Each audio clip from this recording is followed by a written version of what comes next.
Hey, what's up, everybody? This is Imani Latif. You're watching Black Comics Universe, presented by Peep Game Comics, exclusively here on The Experience. Please help us out by hitting share and giving us a like and follow. Then make sure to tune in for our original programming 7 days a week. The Black Comics Universe streams every Tuesday at 6 p.m. on all DSPs, Facebook, YouTube, Twitch, and Twitter. Stay tuned. And then afterwards, stay tuned for Meant to Skim It. That comes up next. Tonight, I am joined by two creators of the Omni Press book, Pax Sampson. And these two gentlemen cover the gambit of the comic book industry. These are two comic book illustrators, comic book educators, printers, publishers, writers, authors, you name it. They have touched pretty much every aspect of the comic book industry, and I'm very excited to bring them on to the show. I'd like to introduce you all to Rashad Doucette and Jason Reeves of 133 Art. What's up? Hi. It's good to finally talk to you guys. Well, I talked to Jason. It's been a minute, but we've talked at length all the time, man. So it's like this is the first time. It's like we're getting that much closer to actually meeting in person. This is probably the first time. This is like a visual conversation, but we've had some really good conversations before. So I imagine this is going to be just as good for sure. And it's interesting. We were talking off air about the fact how you guys met, and that's probably one of the best ways to start with this book, since you guys this is your first book that you guys done together. Yeah, more or less. I guess. We did Kid Carver's. I know I did some pages with Kid Carver's. Oh yeah. I'm lying. We did Kid Carver's. I also published Henna Hansen Must Save Prom. So yeah. Okay, let's all time, so it kind of blurs. We did some cards forever ago. Jason drew our colors. Oh yeah. Remember them old days when I was in college? We did that DC thing. Somebody scammed us. We did some DC stuff. Yeah. So I'd be lying. No. Let's start here. Let's do a little introduction of each of you guys. So, because it's like I keep forgetting that like everybody doesn't know, right? Who I'm talking to. Sometimes I just get caught up in just having fun and just talking. But just if you could give everybody just a brief introduction to who you are and what you guys do. Okay. I'm Rashad Doucette. Been working comics for, I don't know, since me and Jason drove up to Chicago, Wizard World Chicago, almost 20 years ago. Doing freelance and stuff. Been at children's books, worked a little bit of animation, background character design stuff. Did some Rick and Morty covers for Only Press. Did another book called Alabaster Shadows. Do children's books with Nadia's Jewelry Box, and more recently Jeremiah Justice. And currently also I'm living in Savannah, Georgia, originally from Louisiana, Eunice,ville Platte / New Orleans area, represent everybody, and now I live in Savannah. And I'm also a professor at the Savannah College of Art and Design. And been with Only Press, working with, on books too for pretty much a long time. Did a lot of stuff with them off and on. Yeah. All right, cool. And Jason? You didn't mention your Eisner. Oh, right. There's an Eisner. For the Elements anthology, we won an Eisner and an Ignatz. There you go. Elements anthology. 19 Eisner. Got one. Like humble brag. It's like it's not sitting in the corner like collecting dust or anything. It's just I just don't. Jason always reminds me to say it. I don't. He's not the repping type. Yeah, I know. Talk about myself is just not really my thing. Okay, got it. So this is why we're here. This is technically this is probably my job. So yeah, so Jason, so tell us about yourself. I'm Jason Reeves. Y'all might know me as 133 Art Publishing. I'm an illustrator, art director, sometimes editor, I guess, and comic book publisher and distributor. My background, I'm from New Orleans, born and raised. My background is essentially illustration.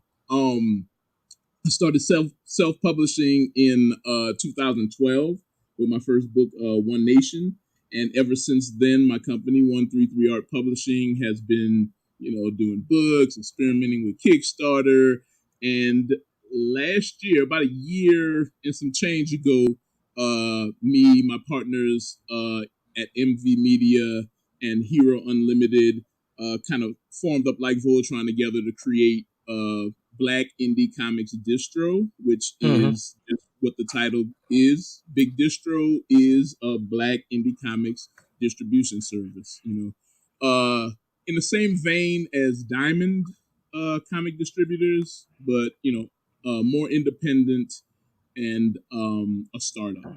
So yeah, and One Nation has won a couple Glyph Awards. If we're talking awards, and I've always been comics down since I was like 4 years old, 3 years old. So I'm all about making and producing comics. Say what? I said, what about Hasbro? Did them talk? Oh yeah, well, I can't go through like my whole freelance career. I've done work for Hasbro, concept art, and stuff like that. Wizards of the Coast and Esquire magazine. Those are like my big career type clients. But I don't like to brag about that stuff. But it's like y'all just throwing awards around like it's like nothing. It's like you're going to Glyph Award here and there. Eisner, Ignatz, no, but you forgot to mention that. Resume, man. You forgot that. You forgot to mention that you're also a printer. Oh yeah, I always conflate the printing and the publishing. The publishing, yes. Right? But that's a big deal. It's like I think you're probably one of the only Black-owned comic book printers. At least that I know of. Yeah, 133 Art Printing is another leg of 133art.com and 133 Art Publishing. And yeah, it's just an extension for us to make comics. And so maybe that's a great place to start. Like so like I learned about both of you guys separately, but I learned about you guys as independent creators. Right, working as independent, comic book creators and things of that nature. What's it been like being on the other side of this, as far as working with a publisher, pitching your idea, designing and coming up with this book that's over my shoulder here? What's it been like being on the other side of? Kind of the other side of this, as opposed to like working independently, putting together a Kickstarter and trying to raise funds and all this kind of stuff. What's it been like for you two? Learning experience. It's interesting to watch a publisher with a wider reach than you independently, and see how they do things. And I'm soaking up all the info, like soaking up the information. It's good to be able to network and have those, wider connects as well.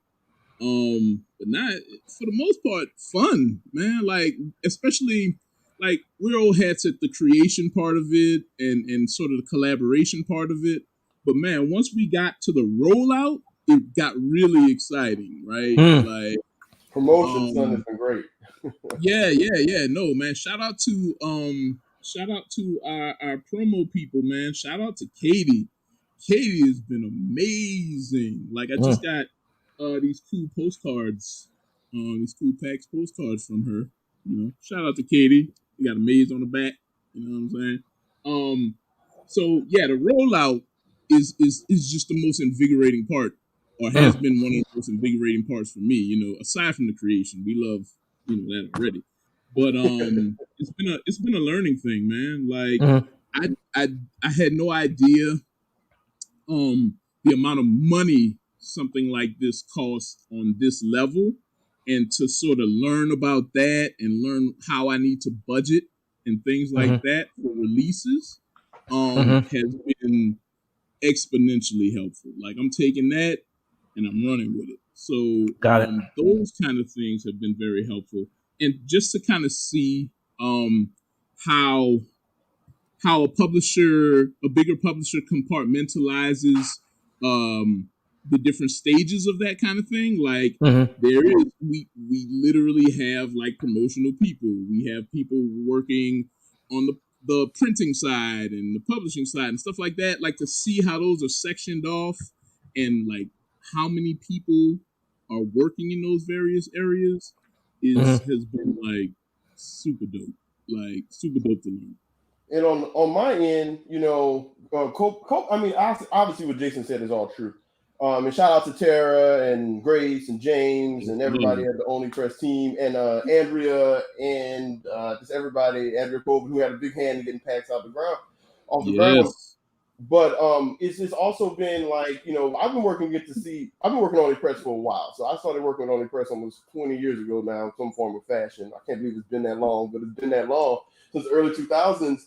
And I did like some early stuff with them, and it's been fun to see how they grow too. Like Jason's coming in working with them on this project, and it's good to see like the expansion. Because they've grown as a company too. Don't piggyback on what he's saying. Like, he's learning and taking in that information and growing this company. And I watched them grow the same way. I haven't self-published nowhere near as much as Jason has. And he self-published most of the things I've ever self-published in the first place, or printed them. But I've been working for companies for a good bit of my career, freelancing for some of the bigger companies, and it's always good. Like, you build relationships. Like I said, Oni has always had my back, always gave me a shot when everybody thought my stuff was too inky, too messy, trying to clown me all the time for my work at some of the other big companies. So they've always given me a shot. So I'm always going to be down for them, and I've watched them grow too to be where they are now, and that's always good. Yeah. We coming in post Lion Forge merger, right? Yeah, so right. Like the resources are on hit right now. You know what I'm saying? We have Simon and Schuster distributing this thing. Like that's a big thing. Yeah. And in a way that I've never experienced as a self-publisher. So it's been really cool to like watch it. And to give y'all a quick story how it all came together, because you did ask that earlier. We're talking more about the production and getting it all done. Thing, it started out with like I had this rough idea about a family of Black superheroes. Like I just wanted to do it, and it was going to be about grandma, and I was going to call them like the Turners or the Smiths or something. And Jason, even when we were just having an early conversation before we decided to team up on it, just like that, I don't know, I don't like that name. Okay, so that's how a thing works. I throw stuff out of Jason, he tells me I'm being ridiculous. That's true. But at the same time, it came together, and I wanted to do something about about a Black superhero team that's like the Avengers. They're family, and they're not sidekicks. They are, when Thanos shows up, they showing up to fight it. They're not gonna be sitting in the back letting the main heroes get the last punch in. And it's sitting around. They're not patrolling the perimeter. They're not patrolling the perimeter. They're not flying around. They can beat their villains. But at the same time, I wanted it to be centered around grandma. Grandma's like their Superman. She's like a folk hero, kind of like what if Harry Tubman was a 500-year-old superhero kind of thing. And and she's super strong and powerful, and like it's all centered around her, and her family grows from her. And I really wanted that, but I was from a different perspective because what's going on with kids now in the middle-age graphic novel market. So I went with Pax, who was kind of like our thing, and then Jason comes in, and we kind of polish it when we got interest in it with Lions Forge. Got interested in it at first. Shout out to Joe Illich. Joe Illich, big shout out to Joe. Joe hit me up and was Joe. like, "Yo, yeah, we published the Zero issue, and Joe bought it. And he hit me up and he was like, "Yo, this is hot. Like, what are y'all doing with this?" And that led to opening doors. So when Joe left Lions Forge, I got to talk to Andrea Colvin. Shout out to her when she was at Lions Forge, and the same thing kind of showed her the work. And then she brought it up, and that's when the book deal kind of happened. We did a little format, did a full pitch, come with an outline, some pages, new pages, not just the ones we did for the mini, or the first thing we did. And that kind of went from there. And then, with that, and then the merger happened, and we started working with Grace and everybody else at Only. So, it's been a good journey. But there's an idea that people just kind of, luckily for us, people gravitated to it. Like, it was an idea that people really liked. Coming off that Miles Morales zeitgeist, I'll take it. That Spider-Verse zeitgeist that was going on. People really gravitated towards it, and I think it's because he's a kid, he's a black kid, but also he's a kid that's learning a little bit of Steven Universe, and that he is insecure a little bit about who he is. Yet he's not full on shown an action hero like he like I naturally am drawn to. But he's getting there, and I feel like that with the family helping him out and the cousins giving him a hard time, which Pinnacle with the high top from the 90s, kid play high top, is definitely there to just like give us that black family feel in a lot of ways, and more with aunties and uncles, like Uncle Magic, who's heavily based on a combination of multiple uncles in life, that kind of thing. And I think that's what appeals to people, and I think that's what appeals to the publishers, and like we're getting this family feel of action adventurers who are all heroes in their own right, And shout out to My Hero Academia a little bit too, because I'm also always trying to get some of that action in here. No, I like the way you found a way to tie all those things in, and then you found a way to add the familiar aspect to it. But I also like the fact that, so if anybody picks this book up, what you'll immediately notice is that it never it's a superhero story, but at the same time, it brings in fantasy, it brings in manga, it brings in folklore, which I enjoy a lot. And so that's where that family aspect might come in. So if like whatever you're a fan of, I will say that you will find it in this book for sure. And I've been curious to know how you guys kept all that straight, like because at the end, also with all those genres being present, there's an underlying lore that's particular to this story. Also, it's like you bring in it, creating your own creatures that are particular to this world, creating your own, whether it's energy sources or science or recipes. I see that cooking theme is a thing. Probably because y'all from Louisiana, that probably is a big part of that. So it's like, how do you guys like keep it all together? Did y'all guys put together a Bible? And a shout out to Milestone for making the idea of a comic book Bible, such a sought after thing. Everybody has to put together one, but I was thinking like you guys have to. Is there like a tome somewhere? I think it's just how just going back and forth with messages for the most part. I think and real quick, then I'm gonna shut up. I think the main thing that makes it all tie together is that every family member represents a different genre, but they're all family members. So you can work in any genre, right? Pinnacle's martial arts / cousin in hip hop. Grandma's folklore / grandma, right? So long as Pax's journey is easy to connect to, which is kid who doesn't fit in, figuring it out, right? That's the thing that ties in. You can work in a lot of genres in that, and we just wanted to make a world with no limits. Like, why have a limit on the world and what we can put in the world? Why not have a sci-fi, fantasy, folklore world? Why not? And we do keep up with what we're doing in the lore. We're building it, learning it as we go, especially working with Grace and like, getting questions from editorial about what this meant and what that meant. And we build it, and like the world is really like, I come with these random ideas, but Jason is always there to like, the other half of that. Jason comes up and just questions me to get it together. And then he got his ideas and they come in real strong. And he's just a world builder. Jason's a natural world builder. Right. So like that's how I think that's the two halves of us work well together in that. Is that I'm like the emotional content. Jason's like, okay, let's make it make sense. And so like that kind of thing kind of works. Not saying he's against emotional content. It's just that's what no, I'm against emotional content. No emotional content. Well, so like for instance on this page, what you'll see is so grandma, she's like you were saying, she's a superhero character, but you got his grandfather who's like a Western, kind of like a Western Blade Runner type of character. Yeah, space cowboy. Yeah. And so like you were saying, like each family member represents, and I think his father is more like maybe like a Superman archetype. So like you see all these different elements in each family member, and like his auntie is like she's a time traveler, right?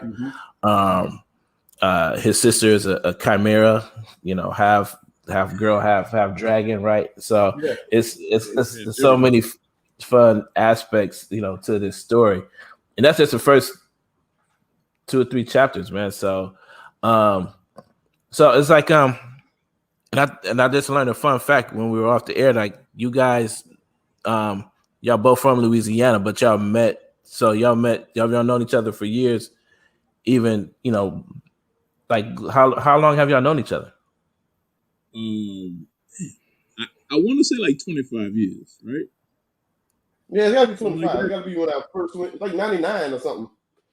Yeah. Okay. Before 99. Might be before that. It's around that. 98, 99, something like that.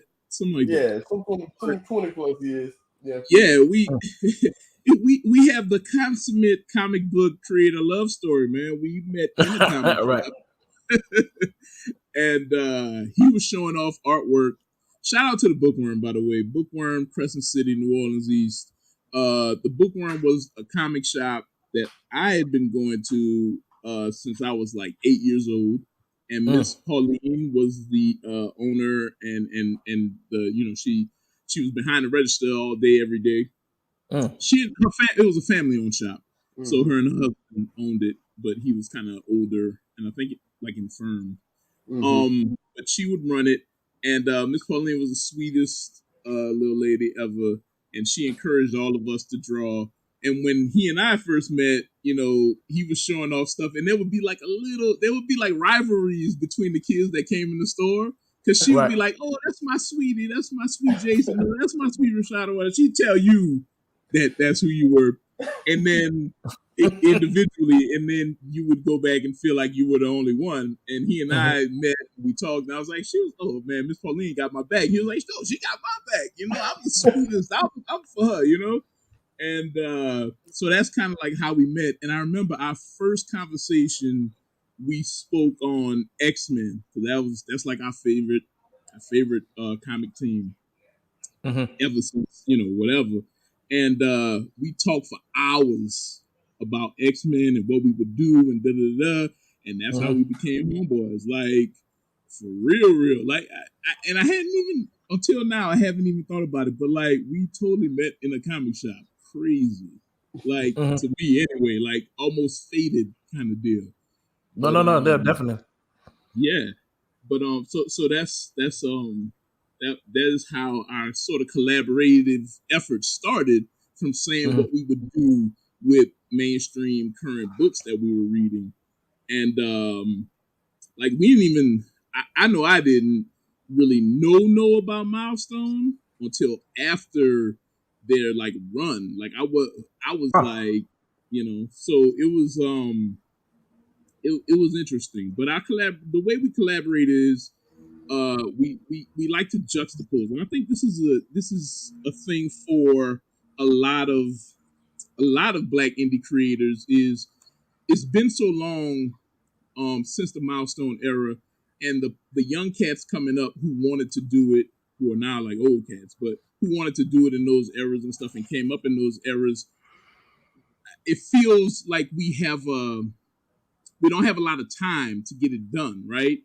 And we want to take everything that influences us and kind of put it into the work, because we don't know if this is gonna be the only thing you get to do. So that's why I think that whole juxtaposition thing happens in a lot of Black indie comics, because we're trying to throw the kitchen sink in that piece, because you don't know. Like Big say, you don't know when they're not gonna love you no more, right? Right. So I think that's like a thing for us. But our collaboration, we're so influenced by heavily influenced by all these different things, and since we're like BFF, it's just like we have like almost like a twin language. You know how twins are like they don't even have to really say anything to each other. So when he writes the first outline, I know exactly what he's talking about, and I know what he's referencing. And then I come back, and when I come back, same thing with him. He knows exactly what I'm talking about and what I'm referencing. I can say, okay, like like the Matrix, like that scene in the Matrix, and he like, oh yeah, because it's a real boon to be able to collaborate with your best friend. Like real talk, this dude is like my brother, So we know what to we know what we're getting at. So the collaboration on that level is easy, but also since dude is like my brother, it gets mad heated too, because we know each other's isms and issues, you know what I'm saying? So you're like, you just saying that because that kind of thing. So it's crazy, but it's the best collaborative effort of my life, man. I love working with this dude. Real talk, like it's crazy. Yeah, man, it's a passion. I think we get heated because we're both passionate about very similar things. Yes. But executing it in the perfect way, I guess, is how we want it, and making sure those ideas work. But Volume 1 was a great example of that. It can happen, and that when it's all said and done, and even taking in, like I said, like not to like shortchange with Grace and Andrea added too with feedback, because they have that feedback that's not outside of our indoor language or our insider language with each other. Like how a librarian might see, and that's what that goes back to your first question about working with other publishers and beyond the self-publishing thing, because you got to think about the editorial, and they're seeing it from a very outside in perspective of like, this is what sells for us, and this is what tracks and what we what our company has been able to make money on. So we want they want to make sure that that's clear to everyone in explanation, and it's not about dumbing anything down, but it's about making sure that everybody's on the same page, especially something like a story like this got like a rich backstory, some lore to it, where we don't lose sight. And that's what I always tell people, and it's something I say in class a lot too, is that when you're building these big worlds, everybody has them, and and it's easy when you do it yourself and to explain. But when you get somebody new in, you understand it. When you get somebody new in, it's always just best to have, I feel like, a solid like basic byline. Pax needs to learn this to do that, right? And then everything grows from that.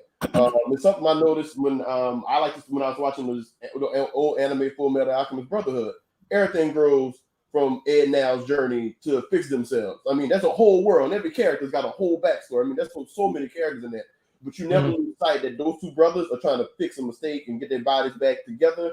And I feel like that's how you write something like that, because you all center it around that journey, and then everything you add can fit in without it like overpowering that. And I feel like that's the way to answer that question earlier, like to really tie it all together, because it is complex and hard to explain. That's why you focus more on the journey of the character at first when you try to pitch. And then once they're interested and they want to know about the world, then we write like these outlines, write these descriptions, and like explain everything, going over the backstory, making sure that lines up. Because then the editor will be like, okay, well, you said this and that, but I don't see how that lines up with what in the actual pages. And so that's when that collaborative effort beyond you and the writer, your own art team, kind of comes together and works well. So we've been lucky to work with some good people on this, and that absolutely have really big issues. I think it helps you to get out of your shorthand, right? Like somebody just coming in and trying to figure it out, and then asking you questions like because they're trying to relate to it themselves.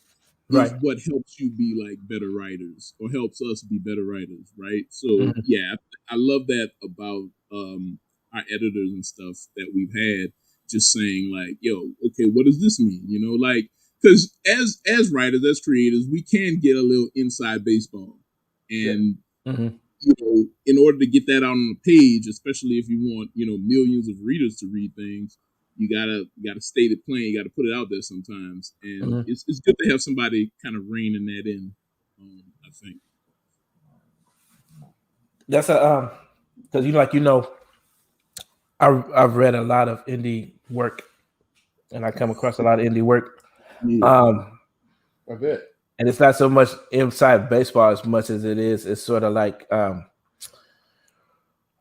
most indies don't think past the story. Kind of, it's sort of like this is definitely a teachable moment right here. It's sort of like it's not just about telling your story, personal story, but to a degree, from a marketing standpoint, you have to package this story in a way that's going to be able to, that you can actually sell it. You know what I'm saying? It's like what I noticed is that most indies don't realize that they don't have a book that sells until after they've actually made the book. So like they've made the book, now they're trying to sell it.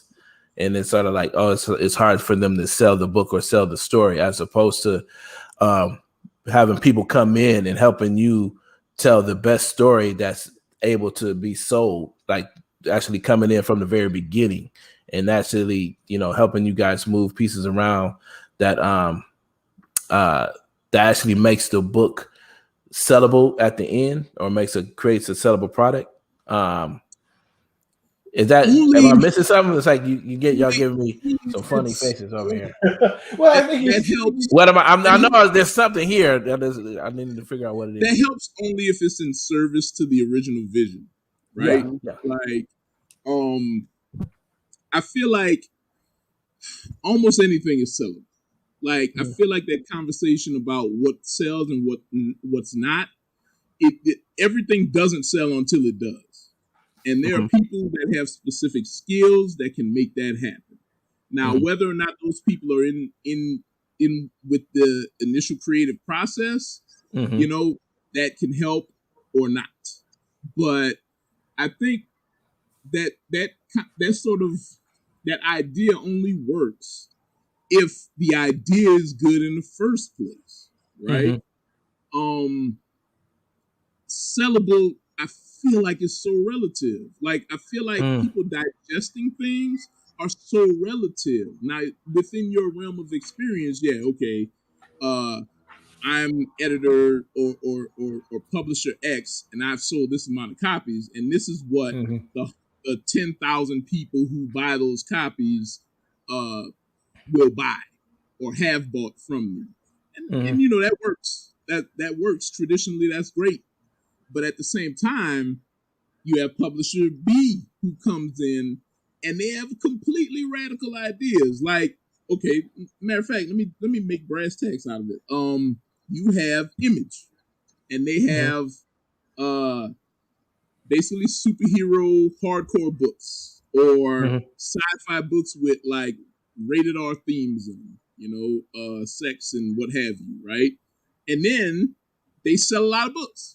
But then you have on the other, and they'll come in and tell you this is what sells here, and there's different eras of Image. So let's say the sex criminals era or whatever.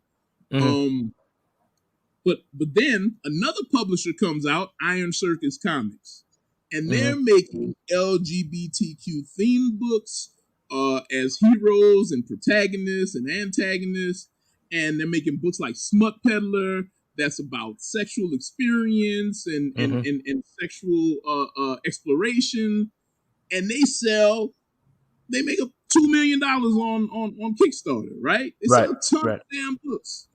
And they're selling a ton of damn books right now while I'm talking to you. So Image might have told you that doesn't sell. Doesn't sell, flat out. Done. We done. This is only sales. Sex criminals only sales. Or name an Image book, Rashad. What's from this era? Oh, Saga. Saga, right. Saga only sells. Saga, right. And then here comes Spike, and Spike is like, this is what's selling over here. So that's very, very relative, I feel like, that the idea of that. Now, again, if those people are inside of the creative process and both things are butting heads to make the best product, then I feel like you're a little better off. And I think that's what's going on here with Pax. Yeah, the idea was formed, right? So we had this basic story and all that. It was more about polishing something that was already coming together. Like the story was already made. It was more about polishing it and then adapting it. So they weren't coming in directing us on how to do this. It was more about like this is what could work or could not work based on what we know. It's a little bit more less of like directing. The idea was strong. The idea was together. The idea worked. And I think it would work for almost anybody.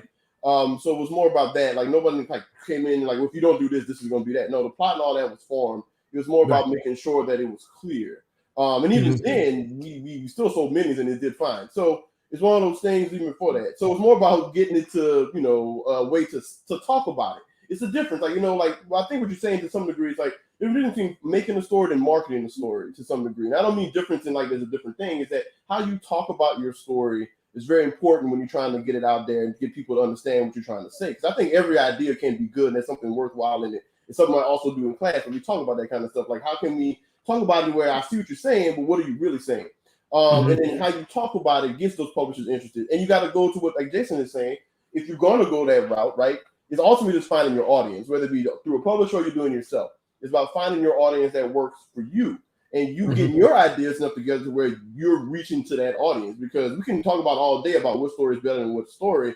But if you got somebody like, man, I want Youngblood #1 again forever, get out my face. It doesn't matter what you say about the story because they really want that, right? And they're going to buy it the next time it comes out. And they're going to keep buying it forever because they like it, right? Because you resonate with those people. So I find like as an indie publisher or even as any kind of creator, especially in telling stories, you're always just searching for your 10,000 fans, man. You're just always searching for them that will spend money on you. And you just do your stuff. Yeah, people are going to tell you what to do. And if that works, like you submitting, you out there hustling, you submitting your stuff, and you want to work with a company, and they tell you like Jason perfectly illustrated, but they shoot you down. That doesn't mean that story is wrong or bad or anything. It may just mean you just need to maybe just go a different route, do it yourself. Because one thing about me and this dude, and that's always been true about us, that we already think our stories is good. I hate to tell y'all. So we already think that. We criticize ourselves enough. Our own basic critical nature. I know my story is good. It's more about trying to get you to know why my story is good. Now, what I got to get you to like it. So and I have that kind of level of confidence, and that came from, I don't know where it came from. I got lucky with it. Like, I don't know. I'm not confident about things, but I'm always confident that I grill myself to no end when I'm creating a story. So I feel like once it meets my bar, it's good enough. So that's how I've always felt. Like I told myself years ago, I'm never may be the best. I may never be Miyazaki or Stan Lee. But I know dang gum well they got stuff out there that I can compete with if that's the case. Like once I'm a fine artist too. So once Art Duchamp painted his name on a urinal, I was like, that dude made $1 million paint on the urinal. I know I can definitely make money doing what I do. Every idea can work. I just got to figure out how to make it work. So it's more about when you work with people, collaborate, that you let them have a say in it and you help them and you got to try to meet things without losing yourself in it. And that's another part of that. But yeah, you got to have that confidence in your idea and grilling yourself. We grill ourselves hard. Don't get it twisted now. When I'm writing a story, I grill myself hard. I don't like.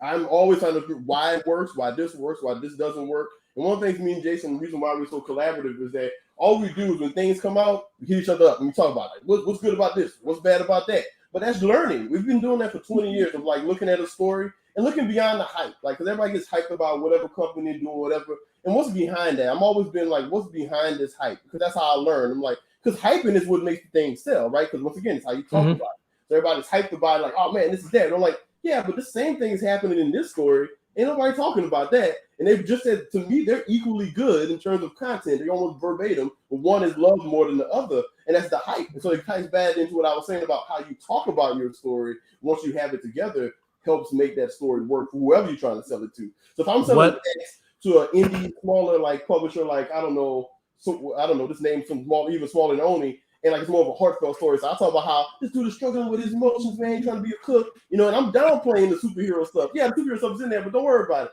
But then if I'm selling it to somebody who likes superheroes, like, oh no, this dude is superheroes, grandma's superheroes, uncle's superheroes. Right. It's like serving different portfolios to different publishers when you're in that line at Comic-Con, right? Right. Like if you're talking to Marvel, you got Spider-Man in there.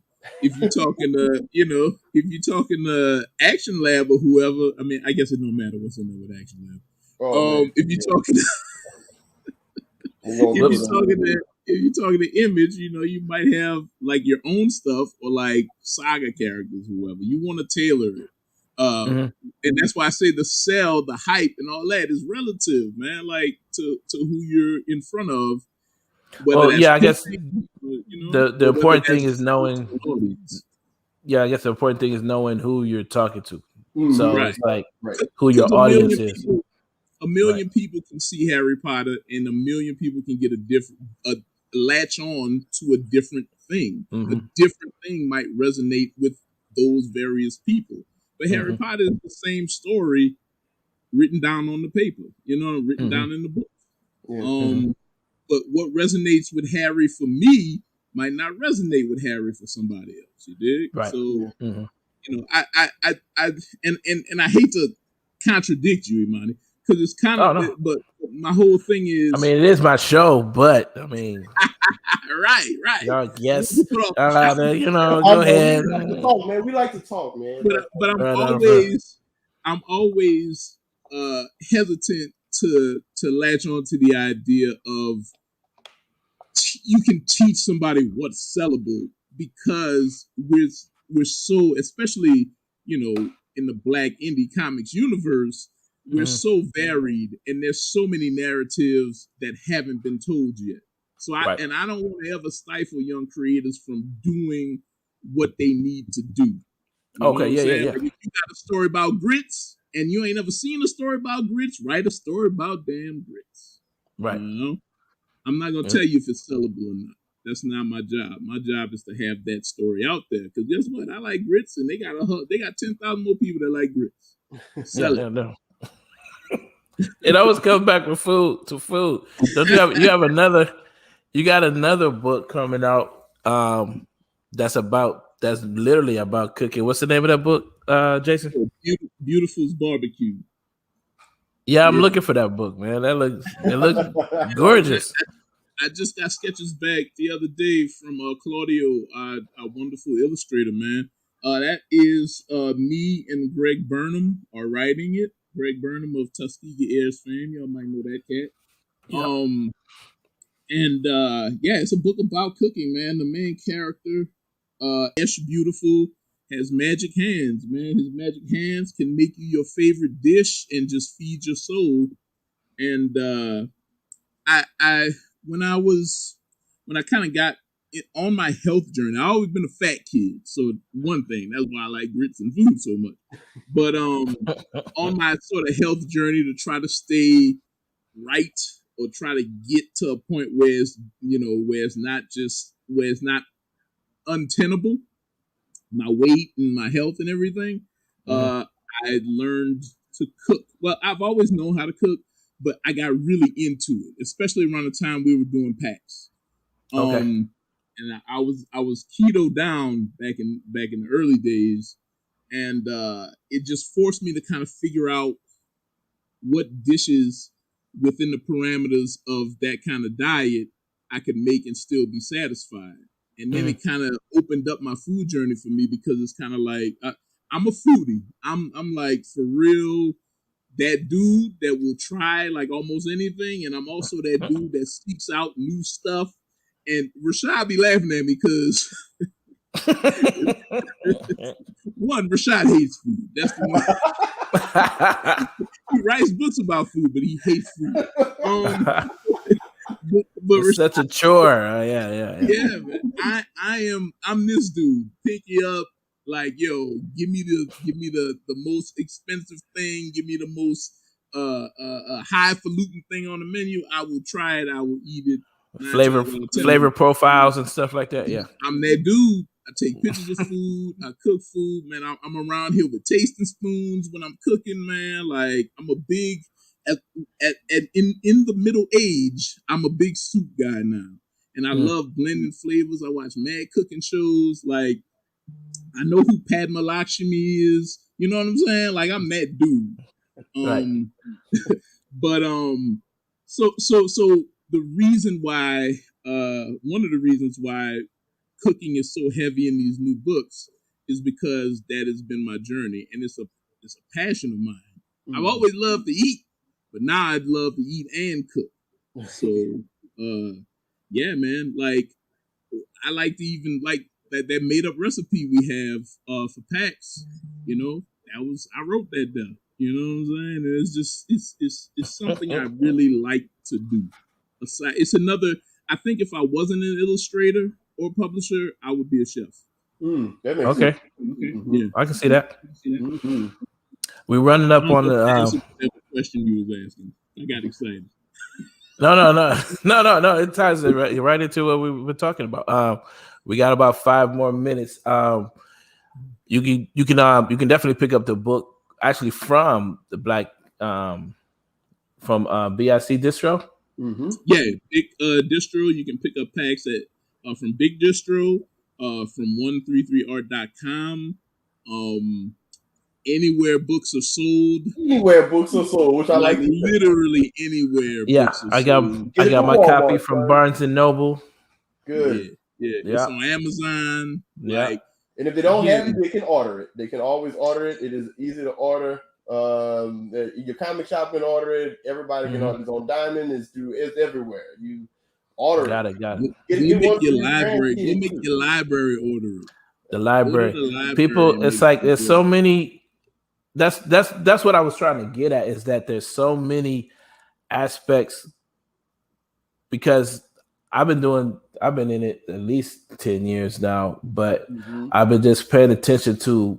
It's exciting to see how much the community has grown, and to see creators like yourselves like step into this space. Like I've actually literally people I follow. It's like I'm looking at them 1 minute and then turn around and have a publishing deal, or they're on television, or they have their book is optioned for film and stuff like that. So it's been very exciting for me this past year, seeing how the progress of the last 10 years culminate into what I've seen creators doing now.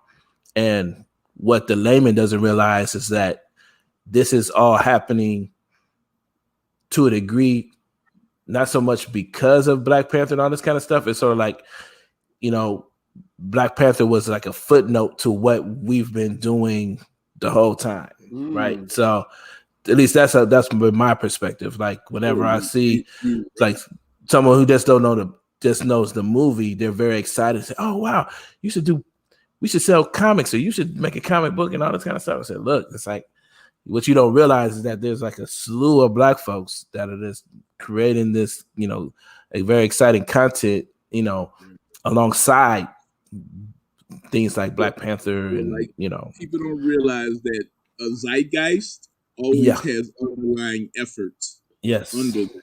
Like by the time it becomes a zeitgeist, mad work is being put in before that. And that's what we've been doing. Man, and that's exactly what y'all been doing.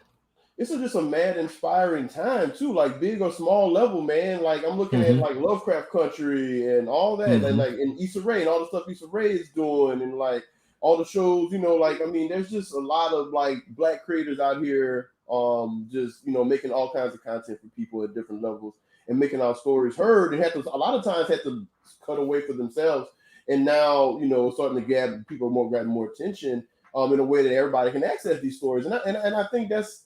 It's great. If I'm a part of that, that's awesome. But even outside of it, like it's just good to see, because when you go back 20, 30 years as a kid in the 80s looking for content that has you as a lead in the story, it's harder to find. Now they're gonna have kids growing up. These shows will be on streaming services. They'll be in bookstores, libraries.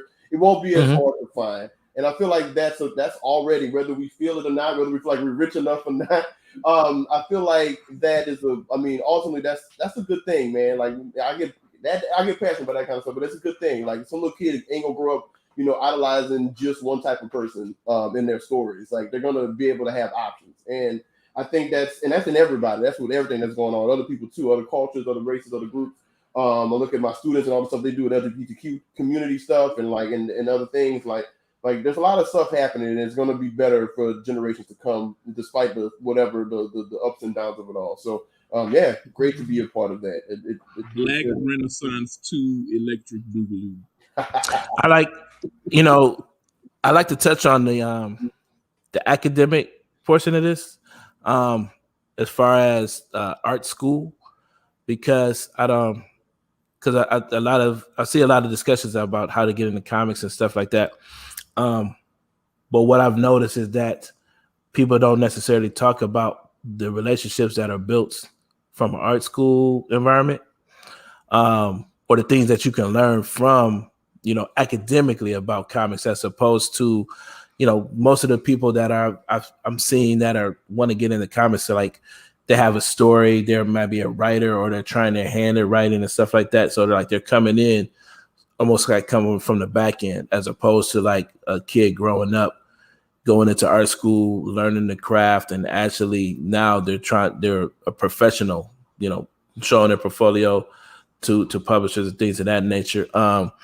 Can you, as an educator, comic book educator, can you speak to that? Like, what is it? Yeah, I'll speak on it real quick. What's that environment like? Yeah, and that's always this conversation about school. It's an interesting thing. If school works for you, do it, right? The thing is, you need to educate yourself. You need to educate and learn about your field. A lot of the stuff that before me, like once again, using me and Jason as an example, we were just teaching ourselves this stuff. I'm just talking and analyzing. Like when you analyze things, you gotta like really. I have a big desire to learn. I've always had. They seem to get mad at me. They laugh at me all the time about them art books they used to buy all the time. But like I wanted to see how other people did it. Because I wanted to see. I like to compare and contrast what worked and didn't work. And I feel like the education aspect of this is always that. Whether you do it through a school, whether you just put yourself through it using YouTube. I don't want to tell people like, oh, you gotta get this to get to point B. It's more about a mindset, because you can go to school and not learn a thing. So it's more about a mindset about how you process information. Now, going to school can help you build networks if you work with other people, but you can do that too. Right. Once we get back to the con season going a little bit harder, online communities, there's a lot of ways to build networks. But school is another option for it. So I always tell people, like, if it's affordable for you, if it works for you, it helped me. Like for me, it helped me focus. And I kind of like, after Hurricane Katrina, I kind of restarted my life. And I was like, yo, like, I'm going to go to school, take this FEMA money, go to school, go to grad school, and spend 2 years just drawing comics and not being distracted and just learning, because I wanted that for me as a personal journey. And that helped me. But then on the flip side of that's another way to do that too. It's more about your mind wanting to open up to ideas and seeing why things work. I'm that kid that just never trusts anything you sell me. Authority comes with some kind of thing. Jason tells me all the time, he's like, I don't trust it. I don't know why. I don't know why you telling me I gotta do it that way. I've been telling my grandpa that since, going back to Pax and grandparents. I used to live with my grandparents. They passed away now. And my grandpa used to tell me something, you learn how to change all in this car. And I'm like, man, one day I'll make enough money, man. I ain't worried about changing the all in the car.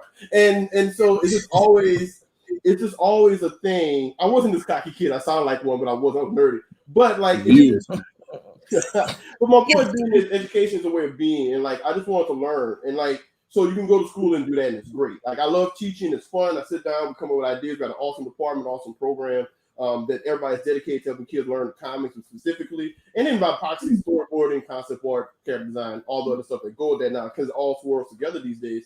But at the same time, be open, be nice to people, meet people, shake hands. Like I don't mean like overly nice where you like bending over backwards and like letting people run over you. It just be just a normal human and just get along with people and try, because you learn so much. I learned so much. I feel like as much as I learned in school techniques that helped me get better at comics, I was already drawing them and I already started working freelance.